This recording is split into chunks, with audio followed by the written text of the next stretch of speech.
Welcome everyone. Excited to kick off the 2024 Boston Regional Finals for the Startup World Cup event. Who's excited?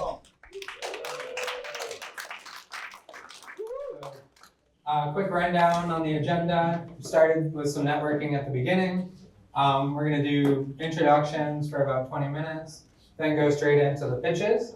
Every company has a 10-minute slot, so 3 to 5 minute pitches, and the rest of the time in their slot is Q&A from the judging panel. And then we're going to have judges' deliberation, an award from GT Law, our sponsor, and grand prize announcements, and then closing remarks. And that's the big cup for the regional finals event. So we also have a lot of other partners that contributed to additional prizes tonight. We have from Prepare for BC, we gave a free entry into our next breakthrough cohort. That's our virtual or hybrid accelerator program that finishes with an in-person demo day event. And basically it's a 8-week program starting at the end of October, running through the beginning of December. For our finalists, they also get 2 free consulting sessions with Prepare for VC, and all attendees get priority application review. We're going to send out all these prizes to everybody. We'll send out a sheet to everybody after the event. Scroobius gave a grand prize of the full year on their platform, expert coaching. Runner-up gets their Medium account and educational modules, and all attendees get discounted access to the platform. HubSpot for startups, everyone ranging from attendees to the participants and winners get between 30 to 75% off their professional and enterprise products. Founder Way is basically also giving 3 months of premium access on their AI-generated business planning software and access to coaching, social media exposure. And attendees also get a 50% discount on subscriptions. Virtual Sapiens, that's where you can practice. You can get live coaching feedback on visual cues on your presentations. They're giving free pitching communication skills assessments for attendees and 50% discount on their premium software. Innovation Studio has a new space in Seaport that they opened up called The Studio, and there's a $500 discount for the grand prize winner and 15% overall discount for all attendees. 3 Circle Studio, Kevin, you'll see him shooting photography. For us tonight, the winner gets a free headshot at a studio session and additional image valued at $695. And everybody gets 20% off individual or team headshot sessions. World Ocean School is another organization we partnered with that teaches kids sailing and as an after-school activity, and also runs programs where everyone or all the finalists tonight get 30% off a sale, and there's also a free sale for the winner. And Ecos AI is a community platform. We have a community on there for Boston New Technology, and everybody gets a 30% discount if you want to open a community of your own as well. And we're also running a t-shirt contest tonight. So this is a social media contest. All you have to do is use hashtag Boston New Tech in any posts. We'll check all the posts after the event, and whoever has the most engagement wins a free item from what we call our Startup Oasis swag store. So we have different t-shirts, sweatshirts. That's a link to the store as well. And we'll be adding some new products, just recently launched that. And now the grand prize. So Startup World Cup, we were looking at all the cities earlier. There's over 70 different locations. They're all hosting an event like this. Different cities around the world. A lot of U.S. events a lot of events overseas. Europe, Asia, Africa. It's a world competition. There's a huge event in October where there's great networking, speakers, and a full competition where the winners, the winner from each regional event gets to take part in all that networking, grand finale for their team, and then they get to pitch, and the winner of the grand finale receives $1 million prize. So we're hoping Boston can represent us, and we're gonna see a lot of great pitches tonight, and the judges are gonna select who's the winner that represents Boston in the event for $1 million prize competition. And I'm just gonna play a quick video, and then have Pegasus tell us a little bit more about the Startup World Cup.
Perfect. And with that,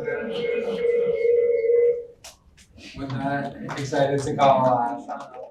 Tell us a little bit more about Pegasus.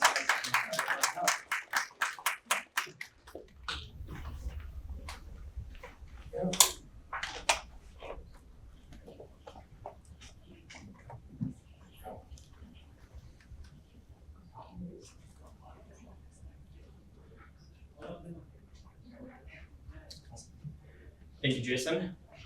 All right, everyone hear me okay? No, Yeah. Mic. Cool. Is it?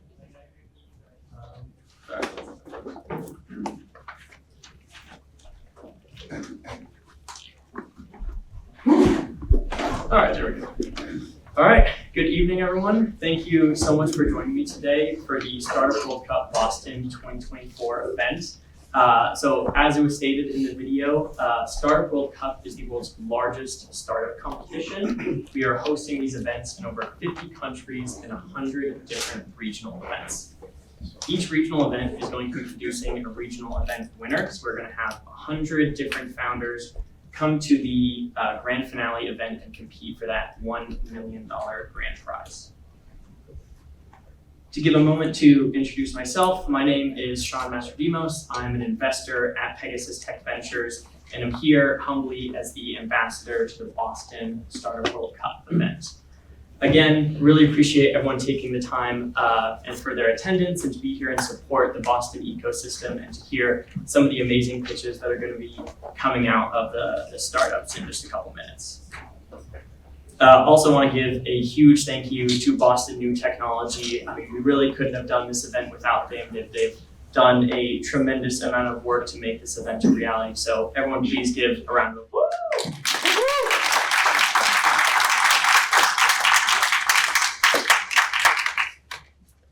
I'd also like to take a moment to give a special thanks to our global gold sponsor, Natera. We've been working with Natera for quite a long time now, and them supporting the entire 2024 Startup World Cup cycle is really indicative of their dedication to innovation, no matter where it exists around the world. To give a little bit more background on Pegasus and Startup World Cup and the relationship there. So Pegasus, we are the founder and organizer of Startup World Cup. We are a global venture capital firm based in Silicon Valley, and we were originally founded in 2011, and during those 13 years of tenure, we've accumulated over $2 billion in assets under management, and we've invested in over 260 companies. Some of our most notable portfolios include companies like SpaceX, DoorDash, Airbnb, SoFi, and many, many others. For Startup World Cup specifically and the grand finale, we are expecting over 10,000 startup applications across all of our events and over 50,000 attendees across the regionals and the grand finale. And while the $1 million investment prize is obviously motivation enough for just about any entrepreneur who's interested in this platform, it's really so much more than that, and the value that having the opportunity to pitch at the grand finale supplies. You're pitching yourself in front of some of the biggest investors, both from venture capital and angels in Silicon Valley, as well as many corporate partners that we have and media outlets. So you're really giving yourself a ton of exposure and opportunity to make enormous connections there. Looking back on Startup World Cup and really our motivation for creating this initiative, it really boils down to 4 main pillars for us. The first one being innovation. We are here to foster innovation no matter what pocket of the world it decides to spring up in. The second one is entrepreneurship and really promoting that spirit of entrepreneurs and celebrating that proclivity for risk-taking and pushing the bounds of both technology and business. The third one being networking. We're here to connect startups with investors, customers, or talent around the world to really help them grow as much as they can during their life. And then finally, we have media. We're giving the startups really a platform for them to showcase themselves in front of both local and global media outlets. For this year's 2024 cycle, our first event was held in New Delhi, India, and we have since gone around the world with some other locations being areas like Brazil, Ethiopia, Vietnam, Pakistan, Washington, DC, Bangladesh, Austria, France, Seattle, and as you can see, many more beyond that.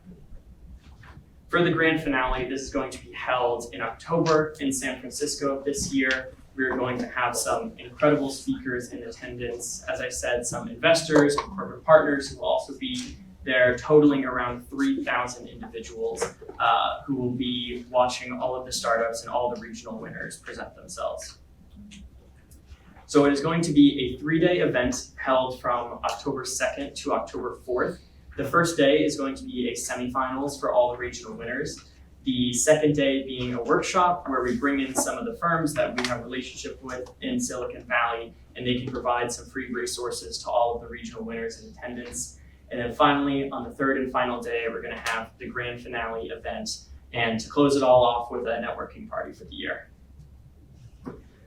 In the past, we've been incredibly lucky to have some really amazing speakers show up at the events. Individuals such as Steve Wozniak, the co-founder of Apple, Vinod Khosla, the founder of Khosla Ventures, Reid Hoffman, the founding CEO of LinkedIn, and several others. And these people are obviously champions in their own fields respectively, but no matter if you're an entrepreneur or any other individual attending, you're going to be able to glean so much information off what they're able to provide there.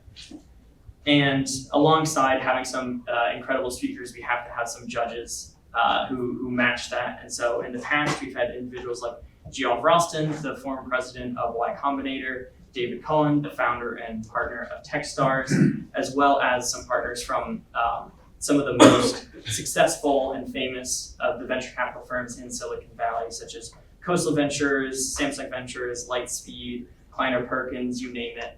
And all of them have looked at probably cumulatively hundreds of thousands of companies during their tenure. So these people will be able to evaluate any of the regional competition winners, no matter what sector they're coming from. Looking back on some of our previous years of operations, this initiative was founded back in 2017, with our first winner being Unifa coming from Japan. And since then, they've had a really significant amount of growth, going to over $30 million a year in revenue, and they're actually expected to IPO on the Japanese stock exchange in the near future, so we're excited to see that. The second one in 2018 being Luco Labs from your very own Boston as a spin out from MIT, and they've also had several successful fundraising rounds. In 2019, we had the winner Abavin from Vietnam, and while they were just a very localized regional company at the time, since winning as the grand finale victor, they have since spread out across Asia into several different countries. Unfortunately, as I'm sure you can imagine, 2020 and 2021, we had to take a little bit of a hiatus. It's tough to socially distance 3,000 people at the grand finale, but we came roaring back in 2022 with the winner SRTX coming from Canada. And then finally, just last year, another winner from Japan as A-List. Of course, any of the entrepreneurs who are coming to the event will have the opportunity to meet the entire Pegasus team, as well as our very own Bill Reichert, who is the general partner at our firm and the chief evangelist of the Startup World Cup. Bill originally got his start in Silicon Valley as an entrepreneur, successfully exiting 2 separate companies, and has since transitioned to the investing side as a venture capitalist, starting his own firm, Garage Technology Ventures, before moving over to Pegasus. During his time, he's had over 200 transactions under his belt, so he's a real veteran of Silicon Valley and quite a character, so I hope you all get to meet him. For today's presentation specifically, this is the general format that everyone can expect. We're looking at around 3 to 5 minutes for each of the pitches, followed by 5 to 7 minutes for the Q&A coming from the judges. Once everyone is done pitching, we're going to tabulate all the scores, and we're going to announce a winner, and they'll be able to get that trophy right over yonder. And I also just want to take this time to really give an enormous thank you to our judges in attendance. You guys being here is really a testament to the support that you give the Boston ecosystem and all the entrepreneurs that come out of here. So everyone, please give a round of applause to the judges.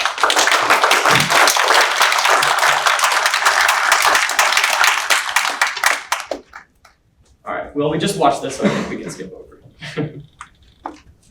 All right, well, thank you so much, everyone, for listening to my spiel. After the event, happy to answer any sort of questions related to Pegasus or Startup World Cup, or just to connect. I'll be making myself available. And we also want to give a big thank you to Dell for their sponsorship in the Startup World Cup, and the entire suite of products and services that they have for early stage companies, and really aiding in their growth as well. Also want to give a big thank you to CLA for helping to sponsor this event and other events in Startup World Cup, and all the work that they do for startups. So Alan, would you still be interested in saying a few words about CLA? Sure, thank you. Good evening, everyone. Hope everyone's doing well tonight. Just quickly, I'm Alan Osbolowski. I'm a principal in the tax practice at CLA, and I've been working with technology and life sciences companies for most of my 34 years. About CLA, we are a professional services firm.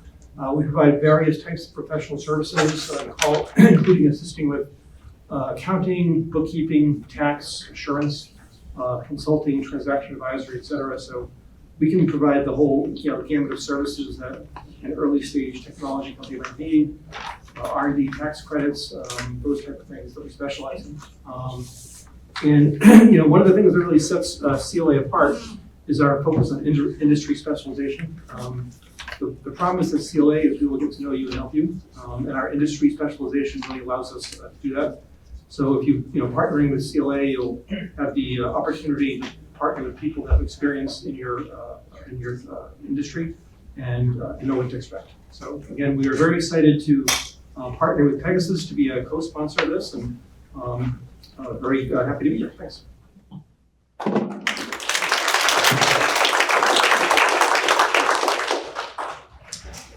Thank you. And Yeah, and with that, excited to call up our local premier partner for the event, GT Law, AJ. Love to have you come say a few words about Greenberg Touring. Thanks, Jason.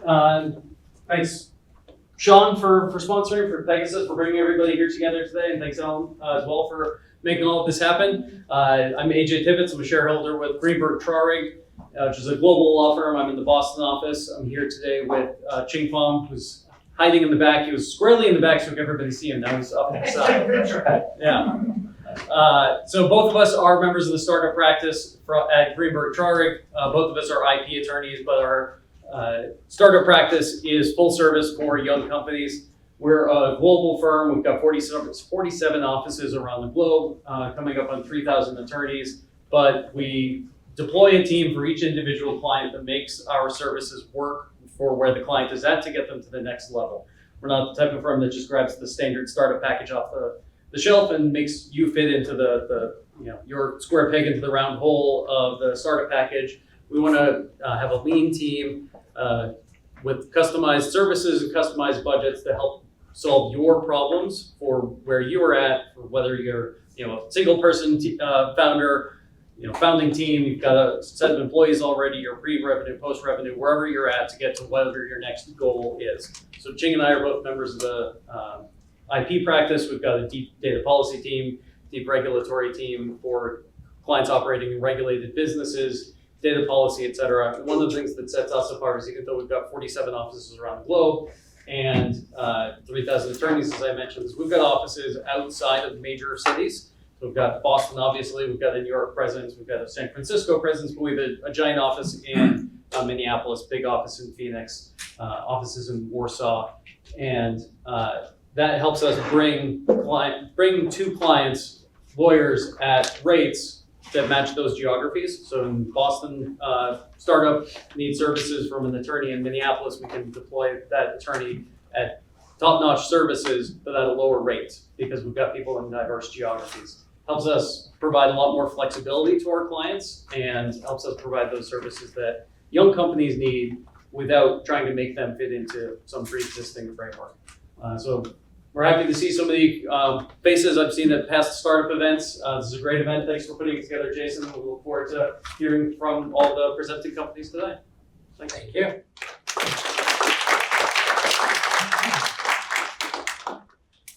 And just a quick introduction on Boston New Tech. So this is our technology and entrepreneurship community.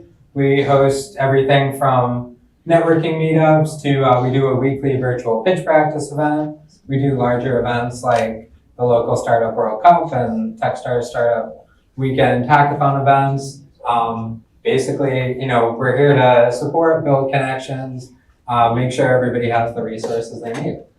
This is also our photography partner, Kevin with 3 Circle Studio. He provided a QR code link, so if you want instant access to all the photos from tonight's event, just scan that and we'll also send it out afterwards as well. But that'll get you access to all the photos from tonight. All your pictures while you are in the audience, and then for the presenters right as you're presenting. So, and then anytime when you're outside or if I already took a picture of you, you'll receive all those pictures right away.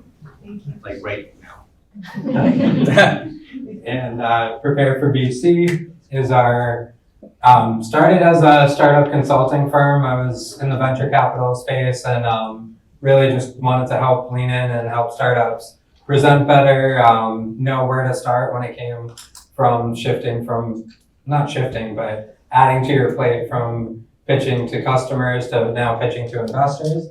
And then we've expanded and launched a cohort accelerator program back in 2020 and we've been able to serve startups across the US and internationally, helping the companies we've worked with have raised over $450 million in venture capital finance.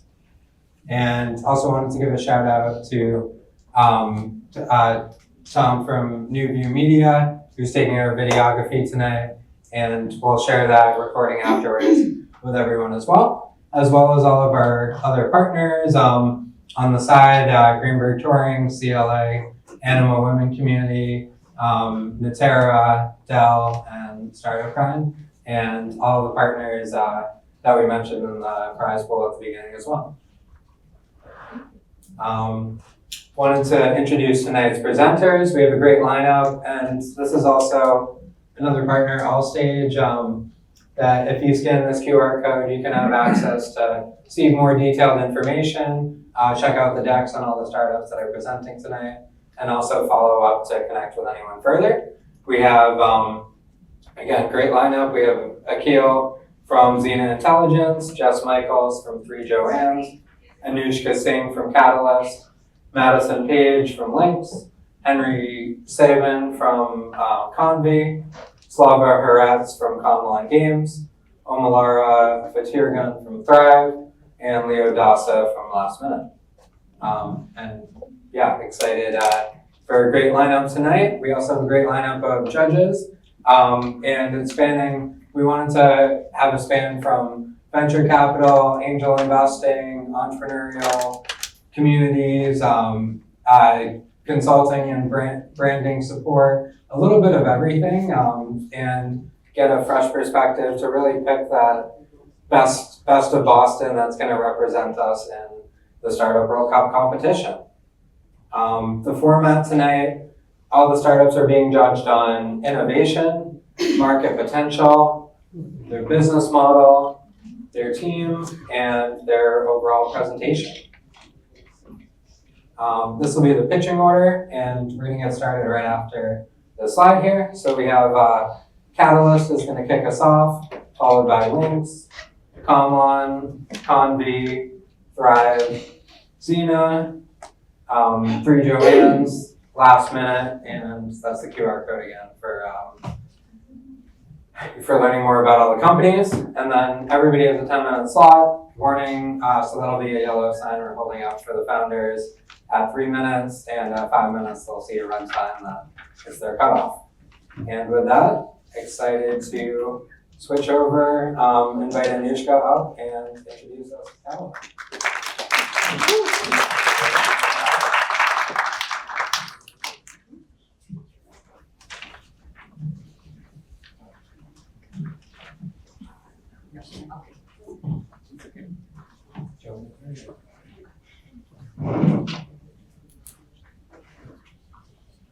Hello. All right. Okay, I'm going to start with a question for the audience. How many people over here have some experience with coding, are software developers, have done coding at some point in their life? All right, good few, I would say 20-30%. How many of you have coded in COBOL? So, two of us tonight. The reason I say that is because when I started working as a software developer, the first project I was put on was to basically read these COBOL code and rewrite it in Python and Java.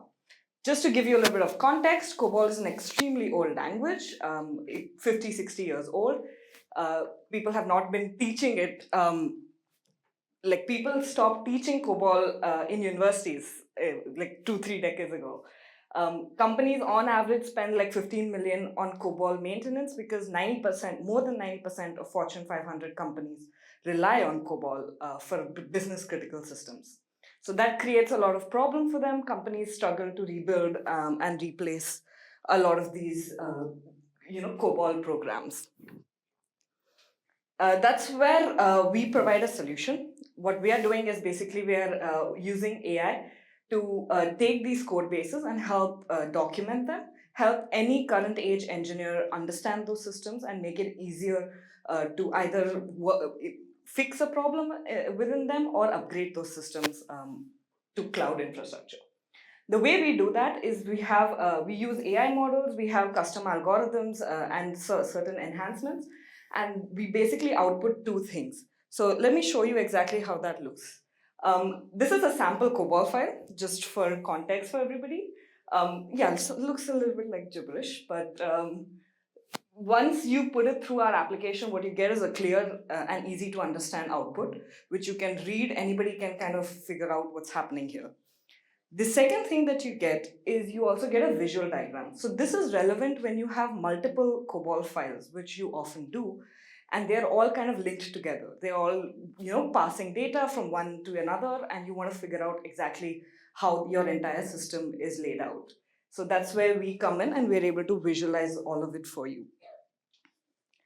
We estimate that we can help engineers basically understand stale code. We can speed up onboarding of engineers onto these projects, accelerate project timelines, and the visualization aspect is going to help them in understanding and making less errors in the long term.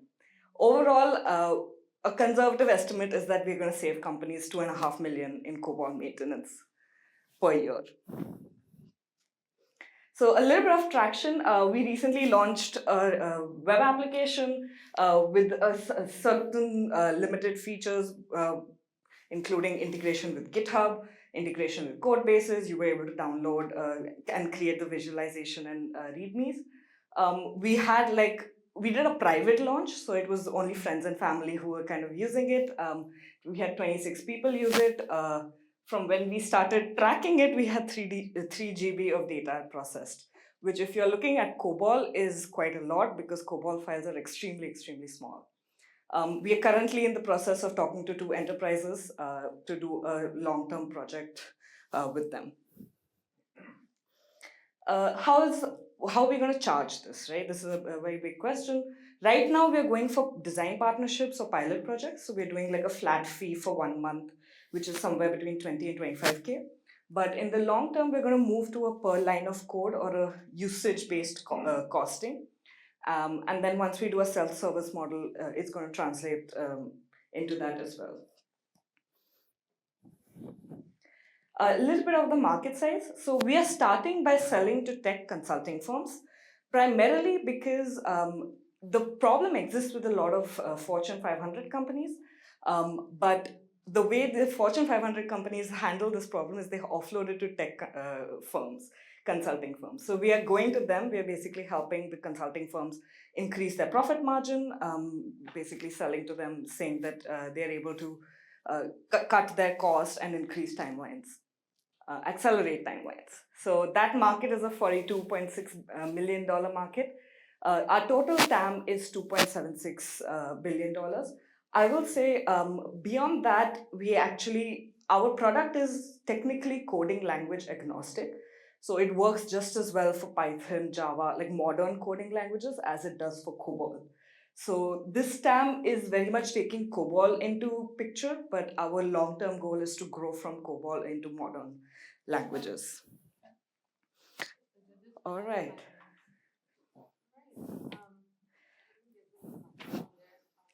Okay, we'll take it in Q&A then. Yes. So you had me at COBOL, and Yep. you're deciphering COBOL. I don't know how much competition there is there. Yeah. But when it comes to deciphering everything else, I know there's Yes. a ton of competition. Yes. How hard is it for all of that competition to also do COBOL? Yes. Like, are you alone in this field, or are you not even close to alone? Yes. So there are a bunch of startups tackling this, trying to do similar things. Many of them are starting with modern languages, with Python, with Java, with C, C++. The problem with that is it's very marginal increments for companies. The pain point is not as much as it is in COBOL. So our thesis is that if we can enter a large enterprise selling them on the COBOL solution, we can then upsell them on the Python, on the Java. Like we'll help them migrate, let's say, from COBOL to Java, and then we'll be like, we'll help you out in the Java aspect as well. Because how do you compare pricing wise to that? So a lot of these companies have not made their pricing public. So because they're all startups. So it's kind of uncertain. Augur is one that has their pricing public, and it's a similar kind of pricing. And you said you're starting with 20 to 25K per month or? Per month, yeah. So it's a one month pilot project, flat fee, 25K. And then it's consumption based, right? Yes, yes. So the pricing is definitely something we'll be experimenting. trying to see if we provide more value, we'll charge more. If our pilot customers come back and be like, it was useless, then Now, we'll they have revisit larger it. market share right off the bat, right? Because, you're going with an older technology Yes. that once it's sunsetted, so, how do you see yourself? I mean, obviously transitioning, having the relationships, but you're doing it through a third party. You're doing it through, which I like the approach to begin with, because you're going to the source that's getting the business, that's doing that. But then you have to rely on them also reselling conversion. So we have that in our contract when we work with tech consulting firms, is that their customers have to have visibility into us being a part of the process.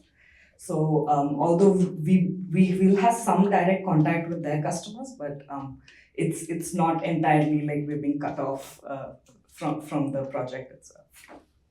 I'm really surprised to hear that COBOL is so ubiquitous. I mean, honestly, I'm kind of shocked. What's the probability that within 24 months it's gone? Oh, within 24 months? Yeah, I'm just picking a random short time frame. Yeah. Not next month, not 5 years. I'm giving you 2 years. Yeah. I mean, yikes, it's been around so long. Yes. Really? Yep. So one of the reasons why companies are hesitant to move, or even COBOL, it's become like a black box, where it's like, if it's working, don't touch it kind of thing for companies, because it's very expensive to move away from it. However, now they are having to move away from it because the COBOL developers in the market is extremely hard to hire. You can go on any website right now and look up COBOL developer job postings, and they've been active for like 6-7 months. And every month, like hiring managers will come in and repost it. It's extremely hard to hire for that skill, extremely expensive to hire for that skill, and the hardware infrastructure is becoming outdated. What about an AI solution to migrate people from Yes. COBOL to an entirely different environment? Yes. So we tried that actually in the beginning. IBM also tried to solve that aspect of it. Problem is AI coding, like software languages, they aren't as efficient as we might think it is. So COBOL to Java directly through AI works great if you have 100 lines of code. It breaks if you have 500 This lines is of still code. true? Yes. Right down to today? Yes. Yeah, the last mile of the software engineering using AI is a real problem that many companies are trying to solve. So what happens if that day? Oh, we'll switch into that. So a lot of what we are building, the custom algorithm part, is actually to help in that, because long term, that is one of the aspects we're going to look at, is to do a direct conversion. Because if we can validate a direct legacy language to modern conversion, then the use cases for that is going to be exponential, right? It'll help companies keep the tech debt low. It'll help them modernize faster and grow faster. But I haven't included that here because I haven't validated that thesis. Can you Yeah, take your that's fine. timeline slide real quick? Yep. I'm trying to understand, you're a service with a little software now, and how long before you're a software business? Because that's the big business. 6 months. 6 months, you'd That be is able to just sell without consulting services. conservative. Yep. All right, so that's all we had. Let's take last question here. Thank you. Yeah. So I have a question about the roadmap. So what Yes. challenges do you foresee in scaling your platform? Yeah. And how will you ensure that Catalyst remains effective as the complexity of the code bases it documents increases? So there are 2 sets of challenges that are going to come in. One is going to be team building challenges, and one is going to be the tech challenges.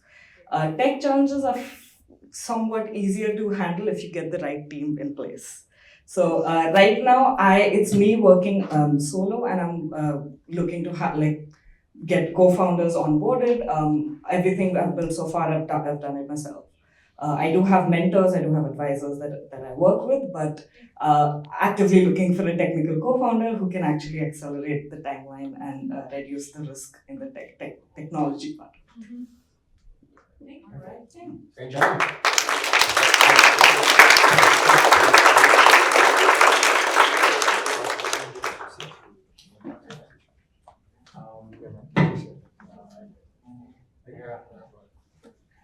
So meanwhile, for founders, just to remind, at 3-minute mark, this is what we're gonna show. And when you have 30 seconds left, that's when we'll have the red mark. And when it's time out, I'll just say it out loud.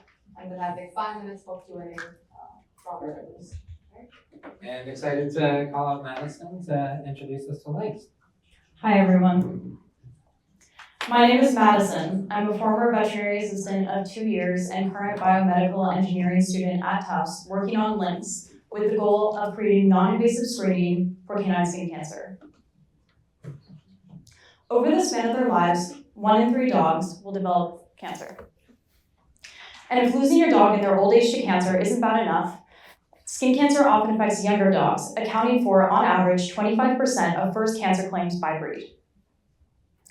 While an early diagnosis is crucial to a good prognosis, current canine skin cancer diagnostics are not good enough. Biopsies are expensive, costing between $300 to $2,000 per lesion screened. And while FNA or fine needle aspiration tests are less costly, they have a sensitivity of only 70 to 90%, leading to many false negatives. The status quo is also detrimental to, the status quo is also detrimental to veterinarians and veterinary clinics. Time-consuming procedures such as biopsies mean that vets have less time to see other client appointments. And expensive and invasive procedures can lead to lost revenue and lost clients if clients opt against testing. This is why I started working on links. With links, we are creating a tool targeted to vets that utilizes AI to analyze photos of canine skin lesions and patient information and provide a predicted diagnosis to inform downstream treatment. As a non-invasive and software-based tool, links will save time for veterinarians, reducing the need for FNA tests and biopsies. As a more affordable test, we're looking to see more clients opt for testing, leading to earlier skin cancer detection. Finally, with biopsies, lesions are often screened at the same time as they are removed. But if vets use links before surgery, they can ensure proper margins are used and all cancerous tissue is removed. To access links, veterinary practice managers will pay a monthly subscription fee based on the number of veterinarians at the clinic and their specialties. Individual veterinarians will have individual accounts through which they can access their own cases and share with colleagues. For each case, veterinarians will submit an image of the canine skin lesion, as well as patient information and demographics. This information is passed through AI-based processing to give a predicted diagnosis and model confidence scores in less than 5 minutes. As a software-based tool focused on animals, our solution is novel compared to existing tools. With a business-to-business model, we can also easily monitor accuracy and progress of the product with initial customers. Our current focus is data collection to train our AI model. To do this, we built a web app through which we're collecting cases submitted by veterinarians and their diagnoses. To date, we're working with Torgen Pharmaceuticals, as well as vets working at the veterinary colleges at Tufts University, the University of Florida, Iowa State, Colorado State, and Virginia Tech, as well as vets from 5 different private practices across Canada and the US. Just last night, we reached over 1,000 cases collected. To reach an accuracy of about 90% by the end of year, we're looking to expand our data collection sources. To do this, we're raising money in September and October, which will fund paid data collection studies that we're finalizing right now. By the end of October, we plan on launching a pilot with our current collaborators, and then launching a first version of the product by the end of year. We'll start with our current collaborators and associated veterinarians, and then branch out to inside sales, which will be sustainable with an estimated lifetime value of $25,000 per veterinary practice. Once we have validated accuracy and veterinary buy-in, we will then launch a version of the product directly for pet owners, opening us up to a total addressable market of $1.2 billion annually. Currently, Links has 2 advisors. Dr. Derek Whitley is a veterinary pathologist and scientific advisor, and he is our veterinary advisor. Darren Shetler is an AI architect at VMware with a background in computer vision for healthcare, and he's our technical advisor. We believe in a future where veterinary diagnostics are affordable and efficient, and with Links, we can make this vision a reality. Thank you.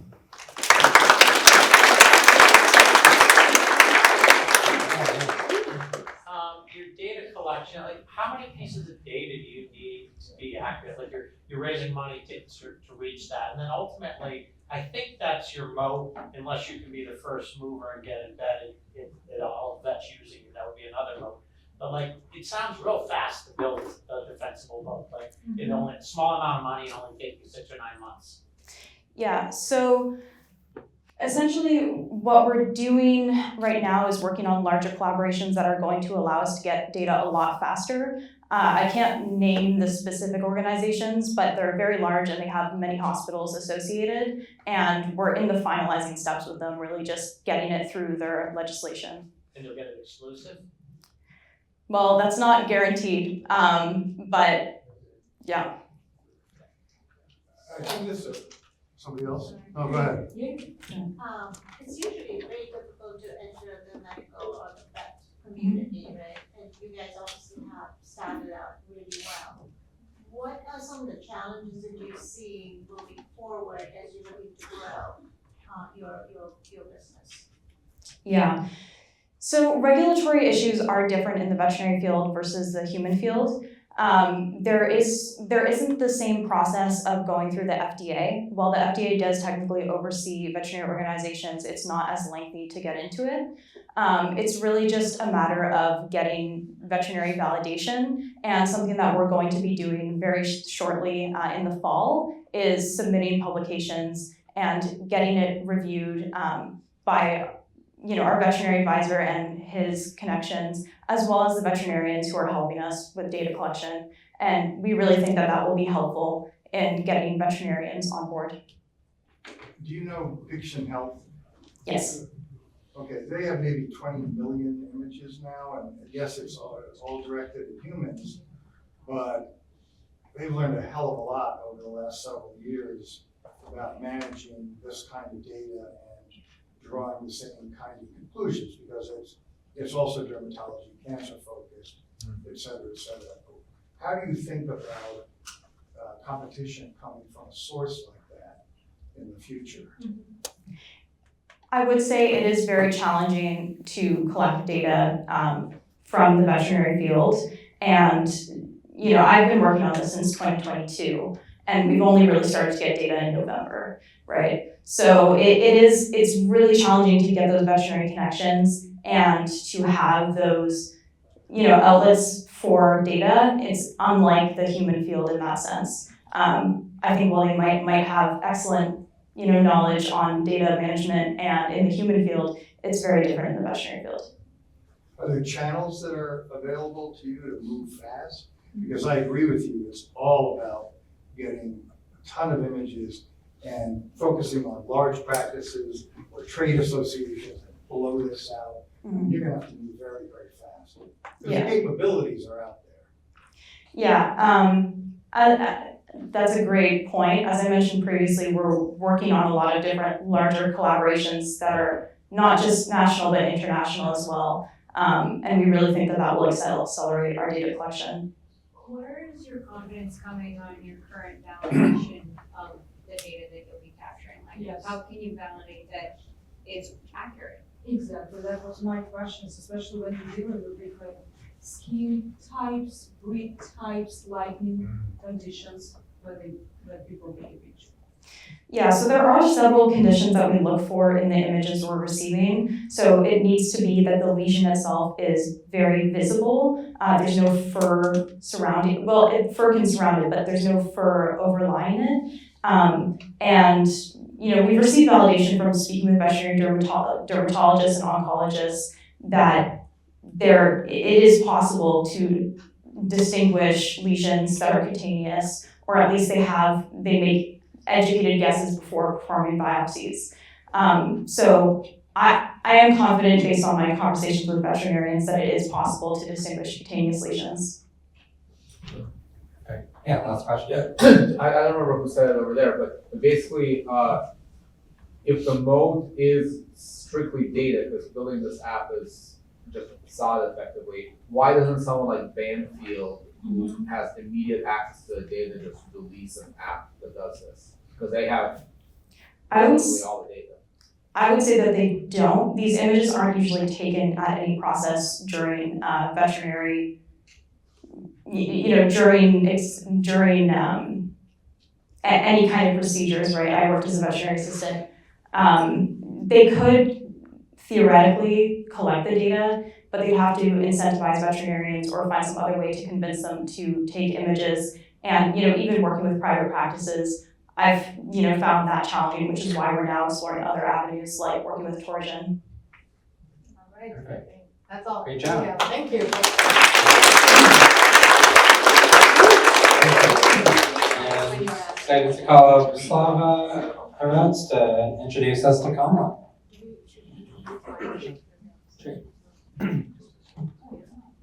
Hey everyone, Slava Heretz, founder and CEO of Camlin. We're a video game release operating system, basically. And what do I push to go down? It's an AI-powered video game distribution and release operating system. It's basically vertical martech, specifically engineered for the independent PC and console game studios to massively increase sales. And so what's the big problem? 98% of commercially released titles in this space it's a red ocean of failures. No one has figured out the unit economics of how to correctly target, how to correctly market, and how to correctly activate both the channel partners and the players that are relevant to build hype and actually sell their games. So what's our solution? It's an AI optimized deployment to the marketplaces, our partners. It's automated hyper-targeted drip campaigns like Klaviyo or Apollo.io. And then it's AI-powered paid advertising automation, and then back catalog management for like post-release of the game. Our competitive advantages are unique insights. So we are industry leading in terms of pricing, meaning historically and to this day, our main competitors, PR agencies and large publishers who dominate the space, are using very manual processes and expensive people. And so their unit economics doesn't work. They charge 40, 50, sometimes 60, 70 rev share. We're at 30% rev share, which is industry leading. We have automated PR distribution. We have automated ad content and ad optimization.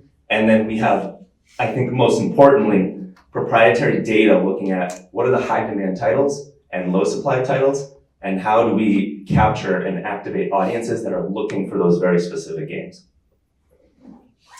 So our TAM is kind of a bottom-up approach, 8.75 billion, and that's basically all platform independent video games being released. In our particular niche, before we expand into other verticals, we're looking at independent PC and console, which is about 2.5 billion. Our revenue model is $200 per month. That's purely platform access. We anticipate 90+% of our future revenue to come from the 30% rev share, and that's all of IP. So that's not just game sales. That's like OST, merch, licensing. I'm sure you guys have all seen Fallout and The Last of Us. That's licensing revenue. So currently we have 34 paid customers on 5-year contracts, 240K in rev share plus subscription combined revenue, 1 million in projected 2024 revenue based on our upcoming releases and back catalog.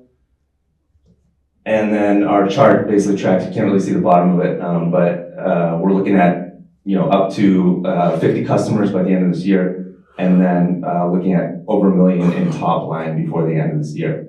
So, is there any way you can push this up? That's fine. Why now? What's interesting about today?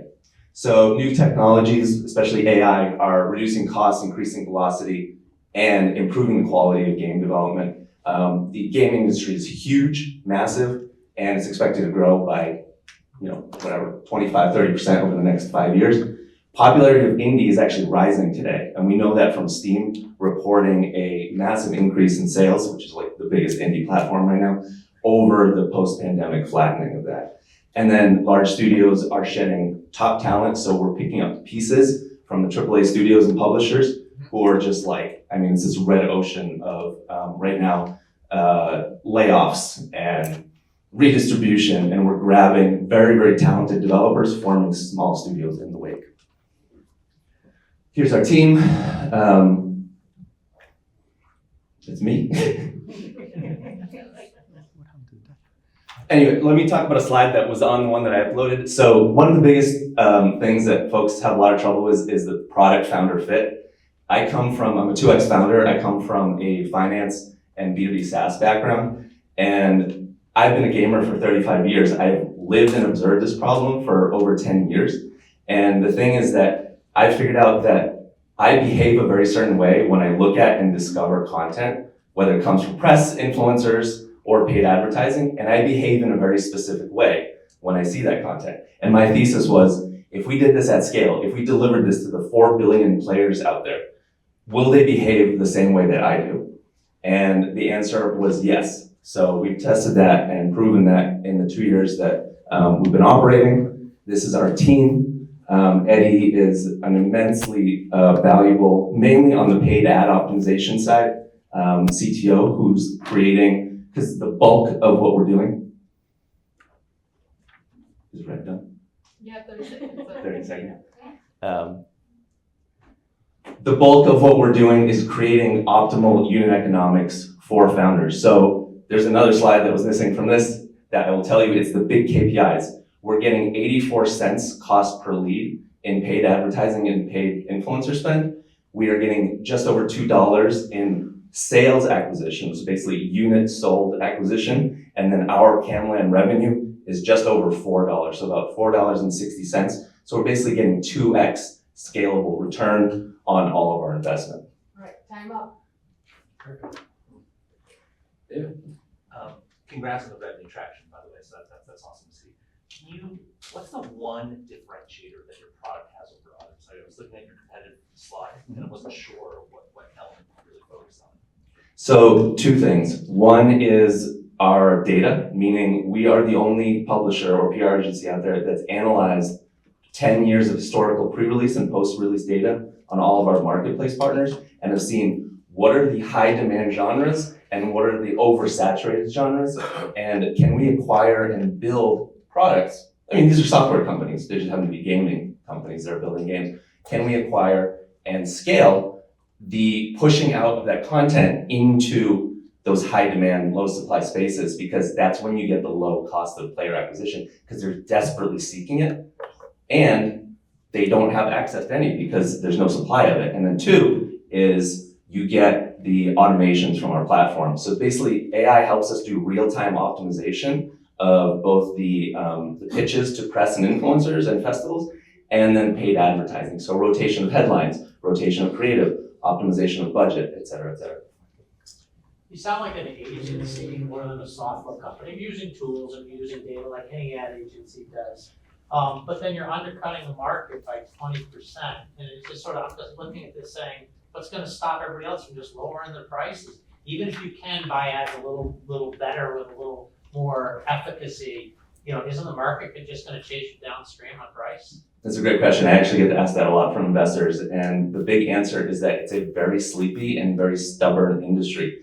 Typically, the publishers and PR agency in the space for the past 4 years that gaming has been around have been like, this is sexy, this has great graphics, this is great pedigree of the team. They never look at the unit economics, especially in the indie space. So what would that would take was to have a lot of small publishers who are our competitors trying to do what we're doing with technology, and we're like 3 years ahead of them because I've been building this for a very long time. We have to be fast movers about this for sure. You're absolutely right, but it is pure software. There's no agency. Like our COGS are basically 15%. We're getting close to 90% margin sometime, based on the fact that the customers are self-onboarding and everything is happening. The automations are working based on the assets, the GIFs, the screenshots, the trailers, the clips that they're providing to us versus us like manually sitting there and running the campaigns. Yeah, I have kind of two-part question. So on the graph that you showed us with a couple of games that you released, were these like net new games, or they released to Steam, saw no traction, came to you, and then all of a sudden they had traction? Like, how do you know you didn't get lucky with 4 games? Right, yeah. So this is why this is still kind of an early stage raise. We raised 1.2 million to date in pre-seed based on those unit economics that I shared. A16Z is one of them. And the idea is that we can't do anything post-release with a game. It's like the film industry. Imagine trying to take like a box office flop 4 years after, 4 weeks after its first couple of weeks and trying to like salvage it. So the bulk of what we're doing, that lead generation, is wish lists on our platforms, and that's that kind of pre-release hype. So we have to work, the dev cycles are a challenge. This has been a big sort of problem, is the dev cycles can be about 12 to 18 months, and we do the marketing throughout that entire cycle. So that is one of the challenges that we've seen, is if the dev cycle goes too long and it's not ready, it does hurt our run rate. What kind of money do you have over 1.5 million? So we're actually almost cash flow positive. I'm artificially burning like 10K a month. We have, just under 300K in the bank left from the pre-seed. And so we're being very lean. This is one and done? I think if we raise a substantial seed round, we won't need to dilute too much after that. Did I see that correctly, just real quickly? You have year-to-date 240K, is that in revenue, and then you said you're gonna end the year $1 million with Correct, because we have 4 to 6 releases coming out in Q3 and Q4, which will spike. And then our ARR is both the subscription and the back catalog. So what happens is you have a major spike in revenue the first month, 2 after release, and then you have this sort of back catalog of, oh, there's a discount, there's a festival, there's like some random influencer that posts on their page that has 1 million subscribers that you never thought would happen. So that's sort of the organic network effect, and that's where you get that, we call it sort of our MRR. But the true MRR is the subscription, the platform access. But the bulk of our revenue we do expect from month 1 and 2 being the bulk of the sales, and then long tail on our 5-year contracts, it's probably another 50% of the total revenue of the contract. All right, let's move on, folks. Thank you so much.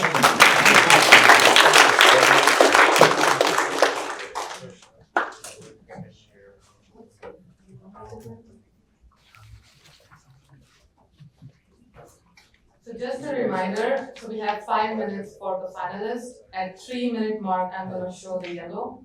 And when you have like 30 seconds left, that's when I'm gonna show the red one. And when it's time up, I never say time up. So yellow is 3 minutes, red is 30 seconds, and I have 5 minutes total? Yes. Okay. And Henry, you have to kick us off the copy. Perfect. Can I grab this microphone here? Is that possible? Thank you so much. Ooh, we're gonna go quick because we have 5 minutes, so I'll just get started off. Convi, personalized video to the viewer. What is our problem? Well, standing out in customer communications is harder than ever. 93% of short videos are skipped within the first 5 seconds, which is kind of crazy because that's like the most engaging thing that we have right now. It's like short videos, and even those, it's hard to get people engaged in watching them. The solution is Convi. Convi replicates the voice and likeness of a person in a video, then edits the video, replacing words and images to appeal to each viewer. Basically, using AI to personalize videos at scale. Boosting engagement and conversion rates. The name Convi is actually conversion video. So I could explain to you how all this works, but that would be super boring, so I'm going to quickly just open the software and give you guys a quick live demo. If that's possible here. Let's see. Guys, just give me 1 second. And basically, I'm just going to show you the Convi dashboard and how this actually works. So this is Convi. This is what it looks like. We have our home, campaigns, media library, and basically it's a place for us to store videos and then personalize them at scale. I'm going to show you quickly one of our videos from the media library. This is just a simple, basic video here. I'm going to play it for you right now. This is a video of me. Do we have audio playing? There we go. Oh, okay, yeah. Let's take this way. I'm just gonna talk loudly. Is that fine with everyone? Hi, Watermelon. Thanks so much for requesting it. All right, well, this is not working, but it's I'm saying hi, Watermelon. Thank you for requesting a Convi video. And then basically what we do is once we have this example video, we plug that into Convy, and we are able to create a personalized version of that video where we replace the word. We get a script of the video, and then we can literally just choose the words that we want to replace. So we take watermelon, we click set variable, and then I'll just choose name here and add hey as a prefix. And then it'll say hey, and then the person's name. So hey John, hey Jason, hey whoever. And then head over to the campaigns here. And I don't know if the audio will play on this, but basically I can show you guys how, all right, let's see. And I have some videos here that coincidentally are exactly the judges' names.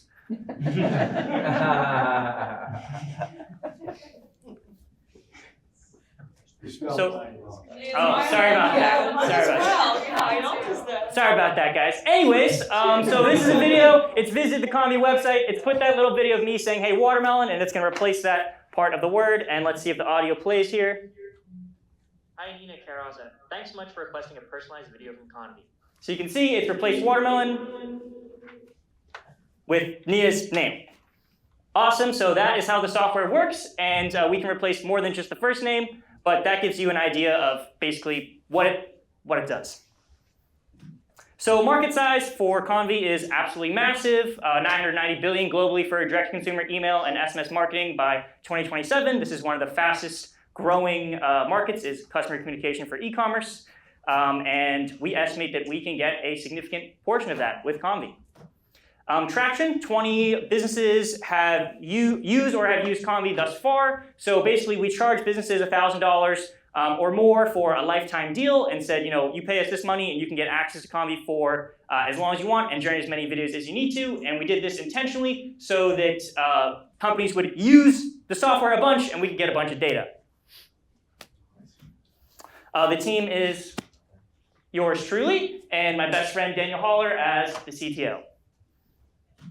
Competitive analysis, so there's some other companies in the space doing similar stuff. Convy is unique because it's specialized for e-commerce, and we also have multivariable speech, which only one other company has this, and I believe they actually discontinued their software version of that recently. So we plan to charge 50 cents per video with discounts at higher volumes, and from our current data, most customers generate 1,000 to 10,000 videos per month. We have never raised money. We are completely bootstrapped, but we plan to raise in the near future. And we envision a future where every video can be personalized to the viewer and make them more watch-worthy. If you guys want to generate a video with your name, you can just scan this QR code and you'll get that video you saw of me saying hello to you to your email in like a minute. So yeah, I think it's right on time. Awesome. Thank you, everyone.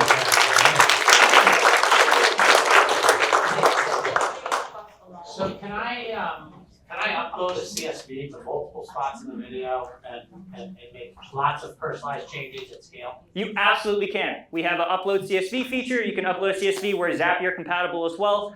So there's lots of ways to get your data into Convy, and we have direct integration with some platforms like Klaviyo. Yep, so our target audience is direct-to-consumer e-commerce brands, and that's because they send a lot of videos. So those 20 businesses we sold to were throughout a whole bunch of different sectors, verticals, basically searching for who is going to be the right type of person for this. And we found e-commerce brands really get a high return, and they also generally have one single spokesperson or person associated with the brand that makes a video, which is a lot nicer than, say a sales team of 15 people that you need to train everyone to use the software. So just to kind of delve into that, when you say e-commerce platform, who's the actual person you're selling to? Is it the marketing, head of sales? Who's the actual target? Yep, so retention marketers at brands, ideally ones on Shopify. So CMOs, yep. I want you to pass along the mics because, yeah, if you can. So I can just ask a question. Yeah, I ask a question. This is better? People hear? Oh, wow. So was this on AppSumo? Was this a lifetime deal? No, not at all. We just, we generated the leads ourselves and then sold them the lifetime deal. Okay, because I feel like I've seen several that were not on your competitive matrix on AppSumo just recently. So I guess my question is, this is very, very cool, no doubt, but I feel like there's a wave of these coming. So how are you gonna stay ahead of that? Yeah, absolutely. So I guess this is off now. So, we're specialized for e-commerce. A lot of the tools that are coming out right now are mostly for sales teams, prospecting, things like that. But really for us, the way we stay ahead is by integrating with the tools that we know our ideal customers use, and by talking with them a lot, and also not selling to other businesses. So, we have this $20,000 in revenue, but I'm actually much more proud of all the revenue we've turned down from businesses that weren't in our ICP. So we only sell to direct-to-consumer e-commerce stores, and that's why our product will be best for them. Any other questions? Yep. Is it platform designed to increase lifetime value? Absolutely it is, yeah. How you measure its results? So how you can ensure the company that actually it is tangible results in good. Yep, so we have a whole analytics dashboard built into Convi, so we can see, are people actually clicking on the videos? Are they actually watching them? Are they taking a result at the end of that action? For something like an e-commerce brand, one of the easy ways we would increase LTV would be just adding, a simple abandoned cart flow or abandoned browse flow. We actually just released a case study with a brand where we drove an additional $40,000 per month in revenue just from implementing a simple reminder flow. So really what we do is we do an A/B test. This is your existing email and SMS. This is one after Convi, and then we can just track using a UTM link where the revenue comes from. Awesome. Am I right that the market numbers you put up there, that's not your revenue opportunity? No, it's almost $1 trillion. Yeah, why are you showing us that? Yeah, so that's global market opportunity in a couple of years. So it's a big number. For what you do or for that activity? So the reason why the TAM is so big is partially because Convi is it's a very versatile technology, so there's a lot of potential use cases. E-commerce is one of the biggest industries in the world. I believe it's like $6 trillion annually, and we're focusing on specifically the marketing messaging, but it's a huge, huge market. It's going to be almost $1 trillion in the next few years. All right, so we'll take one more question and then we'll wrap up.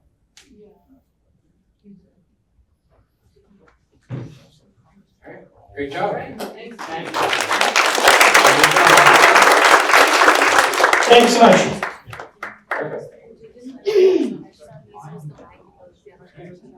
Great job, Watermelon, and excited to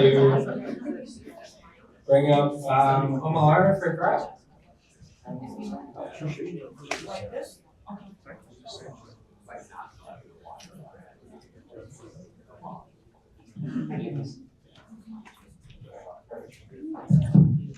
Hello, I am Omalara Fatirian, CEO of Thrive, which is like ChatGPT for government consulting, but optimized to eliminate algorithmic bias.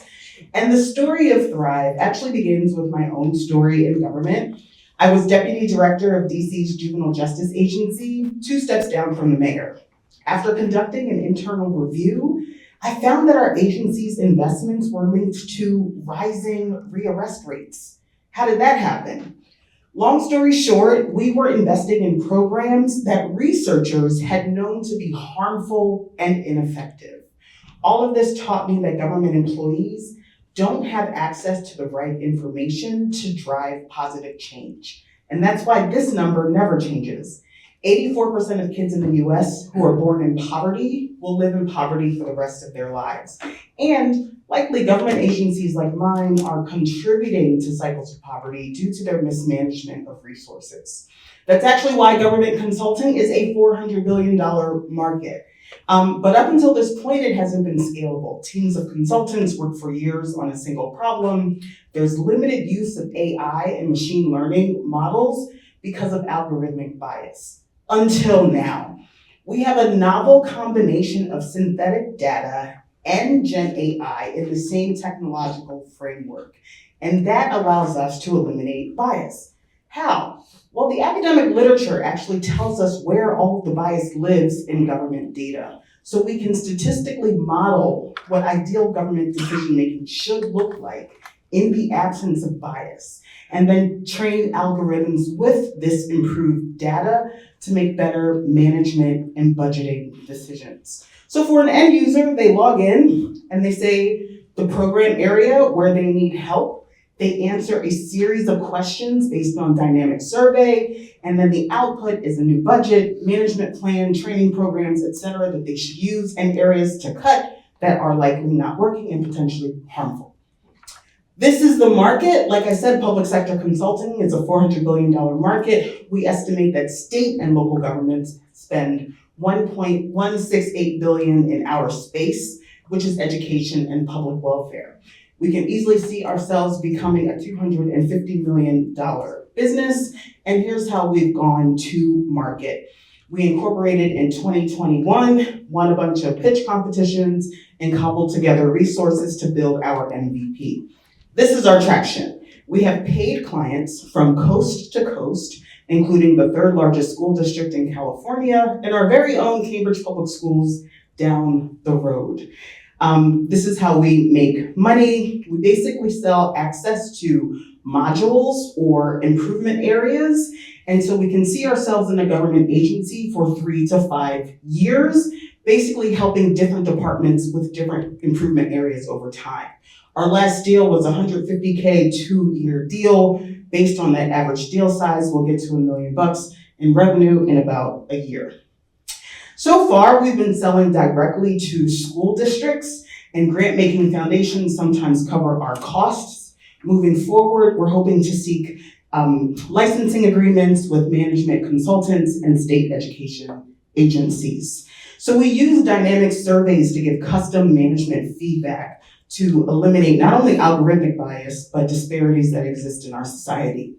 We're better than ChatGPT and Qualtrics because they don't provide custom reports and they don't deal with the algorithmic bias issue. Management consultants are great, but their work does not scale.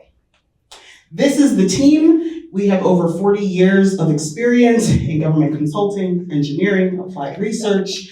Isaac Lee is our lead Gen AI engineer, and he actually co-founded another edtech business. Ethan, who's behind in the back, is the mastermind behind our synthetic data development, Harvard-trained statistician. And Christy Jackson is basically our lead researcher who mines the research for the encoded content for the Gen AI and to inform what the database should look like. We've won a bunch of prizes, including MIT Solve, and Fast Company named us the #1 social impact venture for this year. 150K in sales, 120 kids served, 500K in grants, and we're raising a 1.5 million seed round to build our product and grow our sales and marketing. Thanks, I'm open for questions.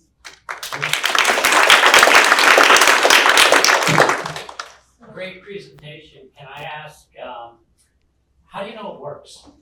How do we know it works? Well, basically what we're doing is encouraging government agencies to use empirically proven solutions. So we say, use this program because there have been 5 randomized controlled trials saying that it works. In different school districts, we've seen improvements in chronic absenteeism and 3rd grade reading because we're basically channeling them to empirically proven solutions. Same way we know that our penicillin works or other things work. Great question. Is this the sort of thing that a school system or a government system would? Hello. Is this the sort of thing that like a department or a school would use less over time? Is that why you're anticipating churn? Like once they get on track that they don't need this anymore? Well, we hope that they do improve over time, but government budgets are massive. Lots of departments don't work with each other, so that's why you can't have a quick fix in just a year. But instead, we're seeing working with clients for a good 5 years to serve multiple departments within the agency. So I fortunately or unfortunately work in the government space now, and so or sell to And one of the questions I have is like, how do you change management in any of this, and the politics to bringing something in that's transparent is through the roof? With the price point that you have, there's thresholds obviously, and usually they're 25K, right? So you're pricing at 50K to 250. How are you surpassing any RFPs? And obviously they have to publish on their website unless you're part of cooperative agreements, which those take years. So Right. So these are great questions. Because we have a high social value, grant-making foundations are really interested in our work. So we can circumvent the whole RFP process by having a grant-making foundation put up 150K for the first couple of years, and then the government kind of puts up the rest of the money. I worked in philanthropy, that's kind of how we did it at the NEKC Foundation. Additionally, that also helps us fund these paid pilots at that 25K level. If we sell directly to the government, they get a paid pilot, they like what they see, and then we can go through the RFP process. So we have just been named a authorized vendor for that third largest school district in California, which now opens us up to these really lucrative 3-year contracts. But the government sales cycle is long and complicated, but also super lucrative once you get it. okay. Great presentation. Are you doing this right? Yeah, that's much.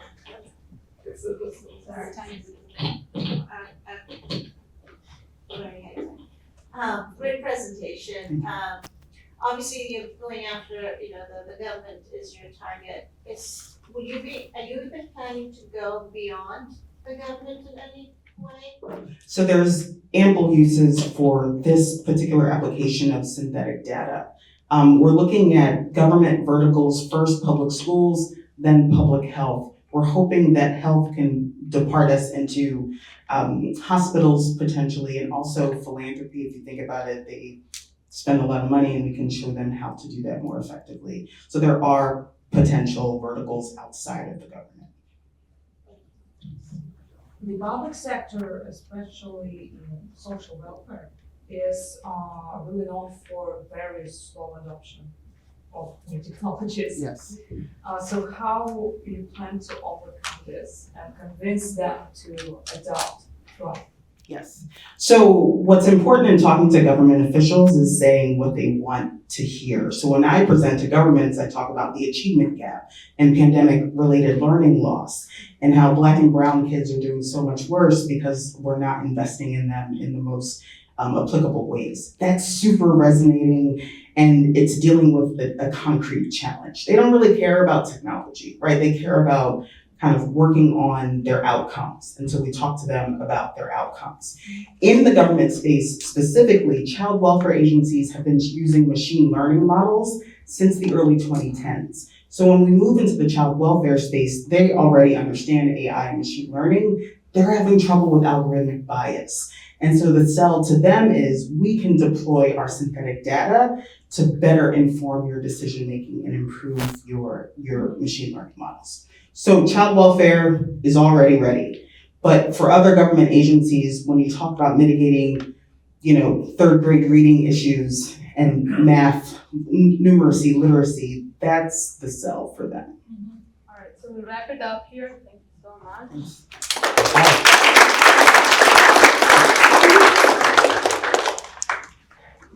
Great job, and excited to call up Akhil to present XENA for our next presentation.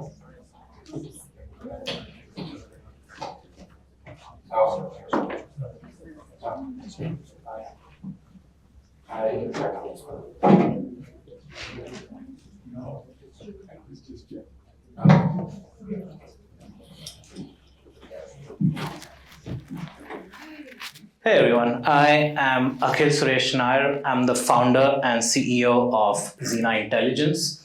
XENA helps e-commerce brands grow on platforms like Amazon and Walmart through real-time data insights and seamless multi-marketplace connectivity. Ever since we began a couple of years ago, we have grown more than 15x in ARR. Currently, it's around 672,000. We have more than 55 paying customers. Our customers love us, or probably me, so much that we have a 92% retention rate. We are backed by renowned VCs like Techstars. And XENA, through XENA's platform, we have generated more than $125 million in sales for our customers. How did we achieve this? Well, let me tell you a short story. I come from a small town in India called Cochin. It's a small but vibrant town where I received a front row seat in entrepreneurship. This handsome young man happens to be my dad, and as you can clearly see, good looks and snazzy dressing skips a generation or two. He spent years of his life developing a product that helps cure jaundice in newborn babies. But since he didn't have any experience in sales, he struggled to bring this product to market. This encouraged me to pursue entrepreneurship at Babson, where I spoke to hundreds of small business owners to really understand what their pain point was when it came to e-commerce marketing. So the first problem was that they really did not understand how these marketplaces worked. For them, it was a black box. And for those who do have an idea of how it works, they didn't have the time or the resources to invest in their growth. And for large companies who have the time and the resources, they don't have an easy and reliable way to get real-time insights of to make decisions, and also an ability to implement those decisions as well. And that is where XENA comes as a godsend. With just a single click, XENA is able to connect to all major e-commerce marketplaces, including Amazon, Walmart, Instacart, and so on. And it is able to give the brand an immediate access into how it is doing, the KPIs, how its ads are performing. We go one step ahead, and XENA is also able to provide another more important information like how the competitors are providing and so on. It basically does four things. One, it provides real-time market intelligence. Two, it helps these brands manage all these different marketplaces out there. It also does automated ad optimizations. And also we have the ability to do A/B testing, for example, product images, listings. And since we collect so much data, we can also give them advice on how much inventory to keep in stock and so on. Basically, XENA does everything an e-commerce manager or e-commerce operator needs to do. And it infuses so much power into a brand that its growth becomes inevitable. We began our journey with our first two customers. One was a mom and pop store in Keene, New Hampshire. Another was a high growth startup right here in Boston. After working with them for a few months, the mom and pop store is now a multi-million-dollar e-commerce brand. And the startup is now a market leader in 8 different categories across Amazon and Walmart. In such a short duration of time, XENA has shown time and again how valuable it is. Since then, we have worked with over 55 brands, from well-funded CPG startups who have appeared on Shark Tank, who have raised a lot of money, all the way to Fortune 100 companies like Nestle, Acme, and EcoSol as well. Customers who have worked with XENA on an average have seen a growth of 28% in sales month over month. And they've also typically seen an increase in ad ROAS, or return on ad spend, by more than 2x. Through XENA's insights, our customers have launched more than 10,000 products across 48 categories, across 10 different global marketplaces. Our revenue model is pretty simple. For larger companies, they pay annual subscription fees starting from $12,000 all the way to $70,000. And we have certain tools that are free to use for a lot of the smaller brands so that they can get access or they can enter XENA's ecosystem in a freemium model. This is probably the best team to build something like this. We have e-commerce veterans, B2B SaaS experts, and machine learning specialists so that we are able to handle the massive amount of data that we get. I truly believe that people like my dad who create products worth selling deserve the support of the world's leading e-commerce platforms. When I came to this country a few years ago, I did not know anybody, but thanks to the support of the Babson and Boston entrepreneurial community, I've been able to raise a beautiful family and also pursue my American dream as well. So finally, XENA is not just a tool, it is a movement. Thank you.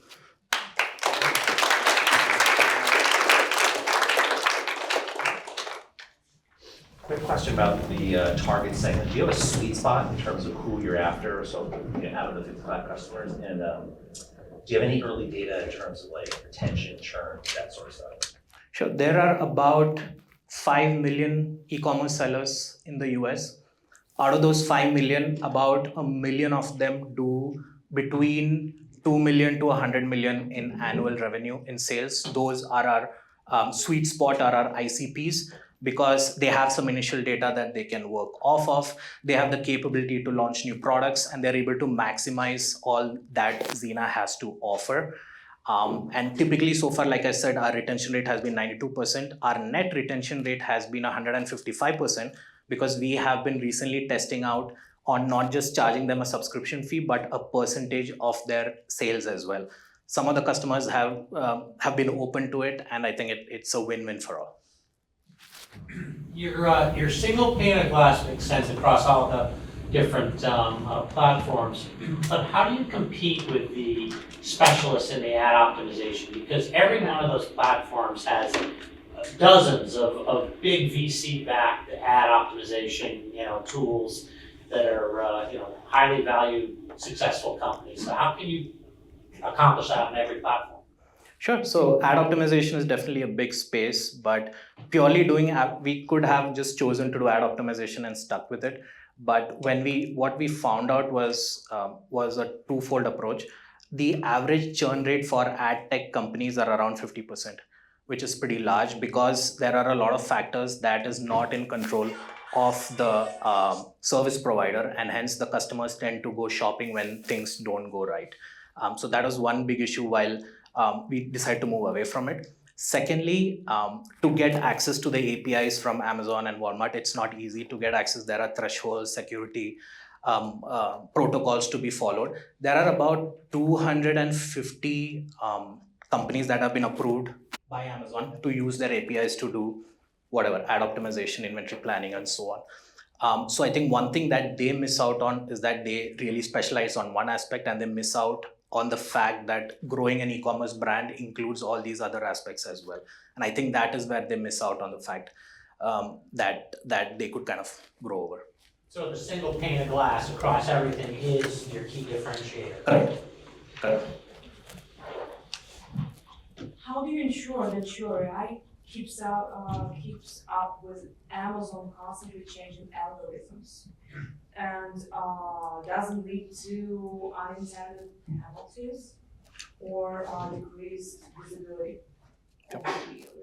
Sure. So just like Google has their own algorithm to decide which search results come up first, Amazon has a similar algorithm. It's called A9 algorithm. That's how they decide whenever somebody searches for something, these are the products that need to organically show up in the beginning. And what all the brands are trying to do is trying to hack the system. Oh, what keyword can we include?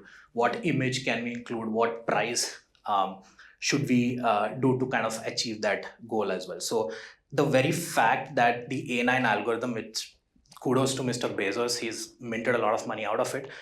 It is eventually changing with time.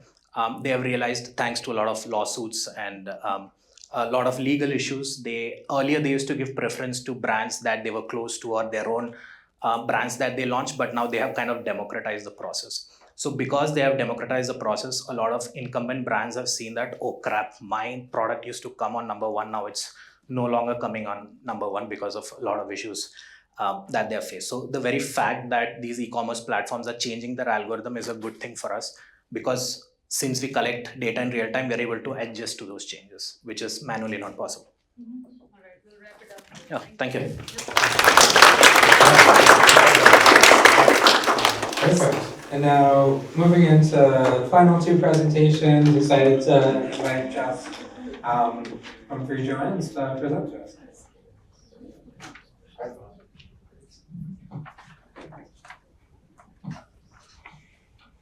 My company, Free Joanne Sexual Assault First Aid, helps people know what to do when someone says me too. My name is Jess Michaels. I'm a 3-time founder, educator, and speaker. And I'm also a 1991 Jeffrey Epstein survivor who has lived with post-traumatic stress disorder for the last 30 years since that happened. And I gotta tell you, there's nothing unique about my experience. I don't have to tell you the volume of harm. And what we know now is that there are higher rates of post-traumatic stress disorder among sexual assault victims than we ever knew before. And we know that PTSD leads to chronic health conditions, which leaves us with a $127 billion annual problem. And that's really unprecedented. Because as a society, when we have a mass tragedy that causes this degree of damage, we don't just focus on prevention or reactive crisis solutions. We have pre-crisis protocols, something that will minimize the damage when this happens, because we know pre-crisis protocols work. We don't just prevent car accidents, we have seatbelts. We don't just prevent heart attacks, we have CPR, and every one of us learned at 5 years old how to stop, drop, and roll. And yet, our children, your children, are 117 times more likely to be sexually assaulted than to ever catch fire. And not a single person in this room would know what to do if that happened to them or someone they loved tomorrow. That's why I want you to meet 3 Joannes. We are the world's first sexual assault first aid platform that is immediate, reliable, and always available so that you, really good people, know exactly what to do when someone that you love says, I was raped. And I built 3 Joannes with these superhero hotline and hospital advocates that were overworked for years in underfunded nonprofit organizations that were doing their best. And they will be the first to tell you that that hotline that you think you're gonna call may or may not work. That advocate that you actually get on the phone may or may not be able to meet at the hospital. And at that hospital, there may or may not be a forensic nurse examiner. At 3 Joannes, we came up with our own simple version of stop, drop, and roll, and that is people, pact, and plan. Because what trauma researchers and experts know is that if you surround a victim in safety, trust, and support within those first 24 hours to 72 hours, not only are they more likely to overcome the trauma, but potentially never develop post-traumatic stress disorder at all. And we know that this is a really difficult topic and you might need a little hand-holding. So we've also created Jay. Jay is our trauma-trained, human-augmented AI companion that will guide you compassionately to help us through any fear and shame and stigma. We are femtech at the intersection of multiple verticals with the obvious. Primary target initially will be colleges and universities. So we've created strategic distribution channels in targeted departments. And the software needs a password.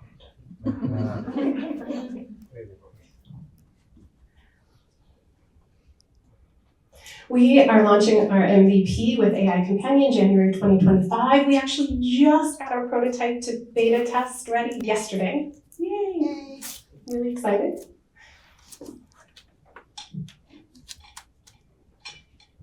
And we will be licensing our platform directly to those departments and through our strategic partnerships. These are our superheroes and our incredible advisors. And we are fundraising now, and you can ask me any questions about this slide after. Joanne is the first person I told, and the first person who believed me. And the number 3 is so that we remember people, pact, plan. Because whether we're victims or survivors, we never do this alone ever again. Thank you.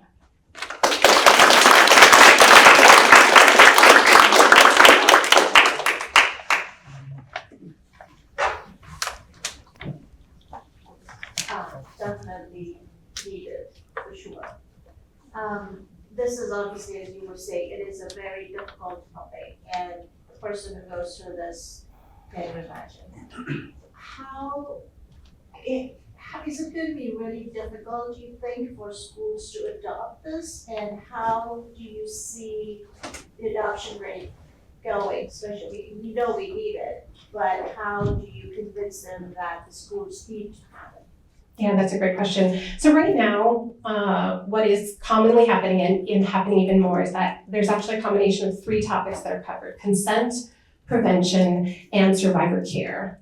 And so we're really focusing on the departments that already are mandated to pay for this, like athletic departments. So we'll start there, and then we know we will be learning by how they respond, and we will be iterating and constantly evaluating how we make our content easier to digest. But the most important thing that we've heard from communities like colleges is they want stronger communities. That's a big focus for them. Give me something that can develop stronger communities. We're also lifting a little bit of the weight off of their crisis centers and their Title IX offices, and RAs that will know this will also be those safe people that they know they can go to. So we're actually creating a solution they didn't have before. Any LOIs already in place? Not yet. So we're still really early, and that list of partnerships is still very small compared to all of the partners that are interested in what we're doing. How'd you come up with the 15K? That's a great question. So we're looking at athletic departments first because that's the easiest one to get into. We found that there's about 500 students, regardless of the size of school. 500 is a really good round number, and we're charging about $30 a student. So that comes out to $15,000. It's starting at $15,000, which means as we get into Title IX office presentations, orientation, first year experience, that will go up based on the number of students. Thank you. What specific steps have you already taken to make sure that this AI doesn't accidentally cause more harm to users? That is an excellent question. That's exactly why we're working with Dr. Eva Akapaki, who is with Hatch Labs. And these are all the same concerns that we have, which is why we will spend a lot of time training it. And that's why we're doing human augmented. We're not just pulling in stuff from the internet. It's a closed network. They will not be able to access anything that we cannot address. And then the human augmented component means we are constantly monitoring the replies and adjusting as we get more information with humans. Yeah, and following that, so considering the delicate nature of the data involved, what measures are in place to protect the user privacy? That's something that is extremely important to us. And we're really focused on ethical AI and being extremely, extremely high standards of privacy and protection and security. We have not decide on that, but I will tell you we are not classified as a mental health app. We're not classified in the healthcare system, but we are going to be HIPAA compliant regardless. We are really working under those standards.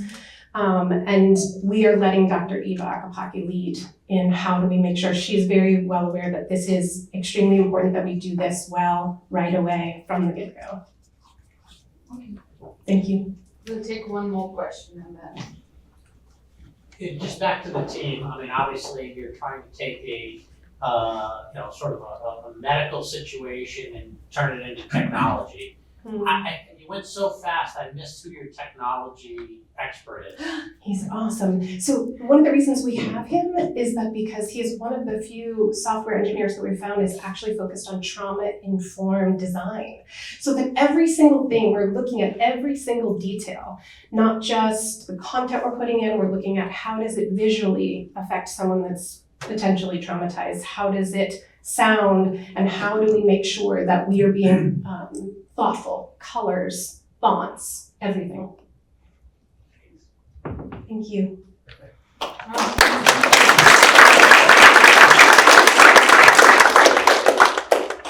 And for the final presentation, excited to bring up Leo to present last minute to us. This is for the video purpose, right? Sure.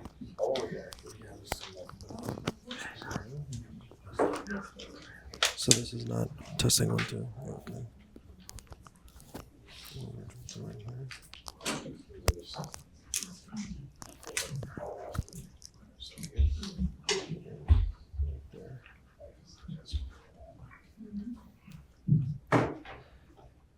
All right, awesome. First of all, I just want to say I'm in awesome company. I mean, everybody here just presented. It's an honor to be the last person here. So what is last minute? Last minute is setting healthcare workforce on autopilot with AI. So in 2016, my brother was diagnosed with terminal cancer. I was living in New York at the time. He told me to travel around. And I ended up moving up to Boston in 2017 to take care of him at Dana-Farber. And what I realized was whenever the nurses were understaffed, he was lacking care. And so when he passed away in 2020, I wanted to do something to address this problem. And I wasn't sure how. So I learned through my partner right over there and also our chief nursing officer just how broken the healthcare system was when it came to scheduling. And what we also learned was that there are a population of 340 million people and then only 3 million nurses. So for people who don't like their jobs, feel free to go into nursing. Essentially just that this was a really large market. This wasn't just something that hit home to me, but it was something that, we had competitors. Obviously, it's great to have competitors, means you have a market. But we were also learning that, okay, they raised a lot of money. And what I realized was when I was talking to 100 plus nurses, 100 plus CNOs, there wasn't a clear winner yet. And what I wanted to do was I wanted to kind of figure out why that was. And through talking to them, I realized was these different competitors were doing different things, but ultimately what people didn't have figured out was the data sets and the rule sets and the algorithms and AI around how to actually automate healthcare scheduling. What we decided was we wanted to, 5 years from now, set healthcare staffing and scheduling on autopilot. So people never have to think about healthcare scheduling again. We have great engineers, which we'll talk about in a second, but essentially the ceiling for healthcare is really low when it comes to software. But what we're building in this is it's not about the software, it's about how we're able to automate this for nurses and for staff. And here's kind of like an example of being able to say, okay, I need to call out quickly, I need to swap shifts, I need to get last minute coverage, being able to do that with just clicks instead of having to call, text message, and so forth. Our pipeline is really great. We have over $5 million in pipeline. My superpower is sales, so we only started on this a year ago, and just again with Leslie's help and with the whole team, we've been able to build good pipeline there in both demos, discoveries, and in pilots and closed deals. And in terms of our timeline, we've been able to get the alpha release out, go into MVP, and now we're kind of to infinity and beyond, as Buzz Lightyear likes to say. Our team is something that I'm really proud of. Every single day I get to go in and work with these incredible Berkeley engineers who are understanding what the problem is. Because it's not just nursing and and healthcare. At the crux of this, the problem is algorithms and data sets and being able to solve that. Thank you. And we have a lot of people who are backing us up. We have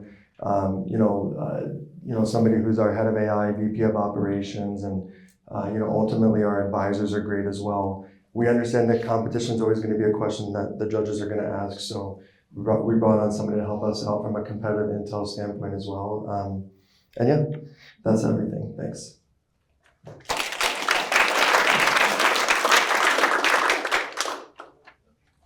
So if I understand correctly, this is almost like inverse Uber for nurses. So some nurse says, hey, I need to call out, and the other nurses get a notification who wants to call in. Is that kind of like the underpinning of it? Yeah, it kind of is. I like to explain it as Uber for scheduling and staffing. But ultimately, when you look at a lot of our competitors, what's going on is, again, they don't have the algorithms figured out, but also they're either focused on internal scheduling or external scheduling. So meaning, staffing agencies and so forth. So we're partnered with hospitals and staffing agencies to figure out how do we make this a networking effect? Like you said, an Uber or Lyft networking effect. So people can go on there and decide, okay, if I can't get people internally, what does it look like externally? How much are these, nurses and so forth? And what was the price point you're working with right now? So right now we're charging $200 per user per year. Per year. So a user would be.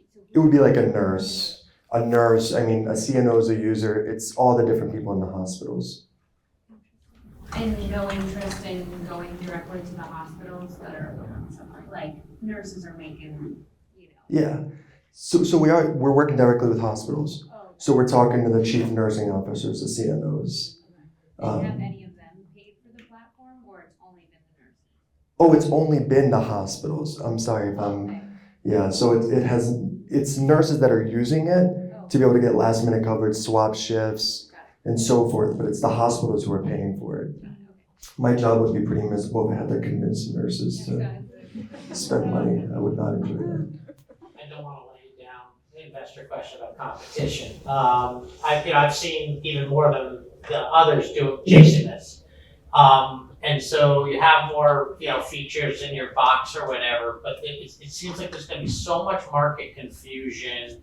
There's going to be so much attempted rip and replace, sales, because they get used to an app, even though you're better, they may not want to switch. It just feels like an overcrowded market. So talk me off that much.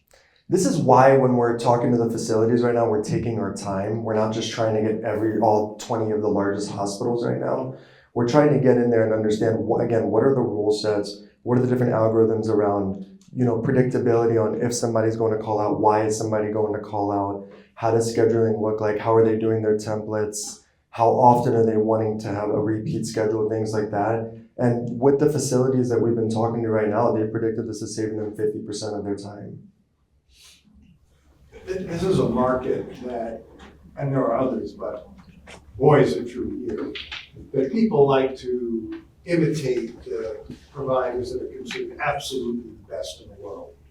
So like NGH Partners is probably the top hospital system in the United States and therefore the world.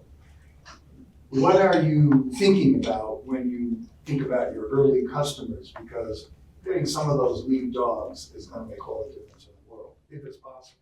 So because we have NDAs, we can't mention some of the hospitals we're working with, but they may or not be, they're some of them are in the top 20 of the largest health systems. So working with them, I think, is really important. But I also don't want to forget about the small guys as well, the small hospitals we're working with. Although they're easier and quicker to close deals with. Obviously, once we get one of these large hospitals, it's a game changer. Let the small ones follow the big ones. Yeah, sounds good. All right, great job. Yeah, let's give a round of applause to all the presenters tonight.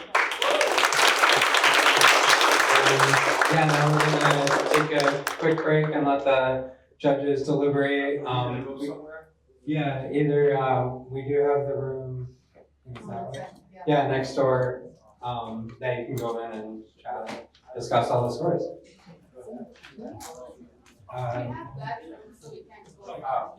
Okay. And stick around to hear who won. I haven't peeked yet, so I'm also anticipating who's going to win tonight's event.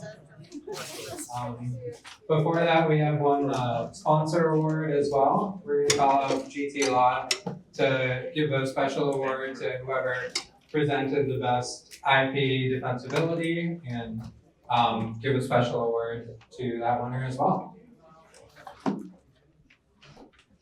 Thanks, Jason. So Jason had asked us to put together an award for a company that has the best approach to IP strategy or ability to build a portfolio around their company.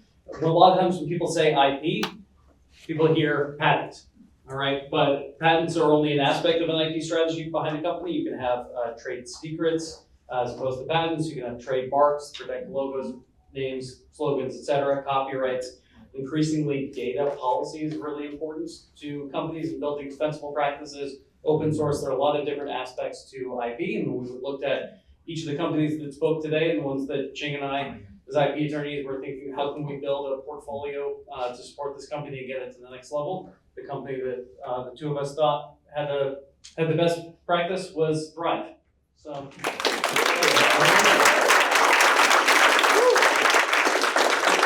Perfect, congratulations. We'll give a special shout out and a press release on that. And congratulations again. Now we're gonna get into, we had our judges pick the top 3 winners of tonight's event. So I'll announce number 3 here. Let's give it up for Cameron.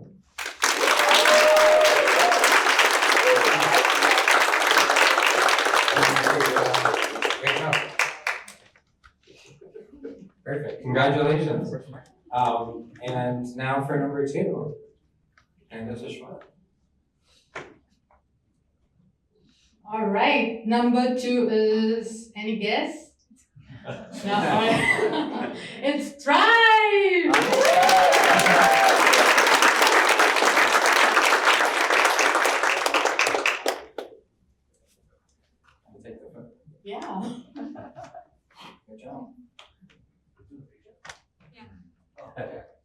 Okay.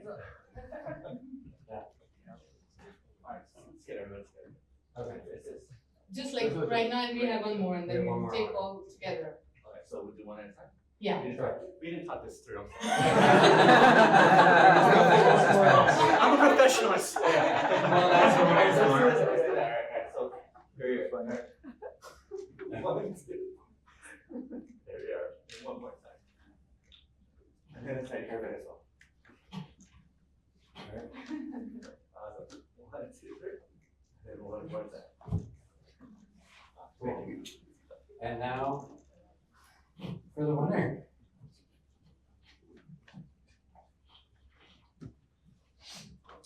And the winner for the Boston Startup World Cup 2024 event is going to be XENA.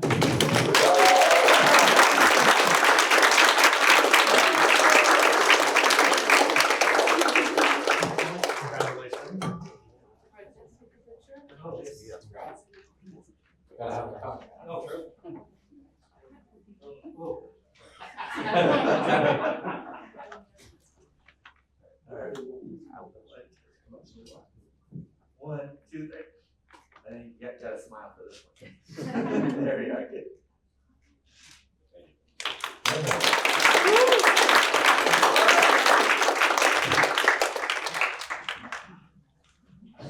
Yeah, once again, great job to all of our presenters. Thank you to all of our judges and to all of our attendees and our great team of volunteers tonight.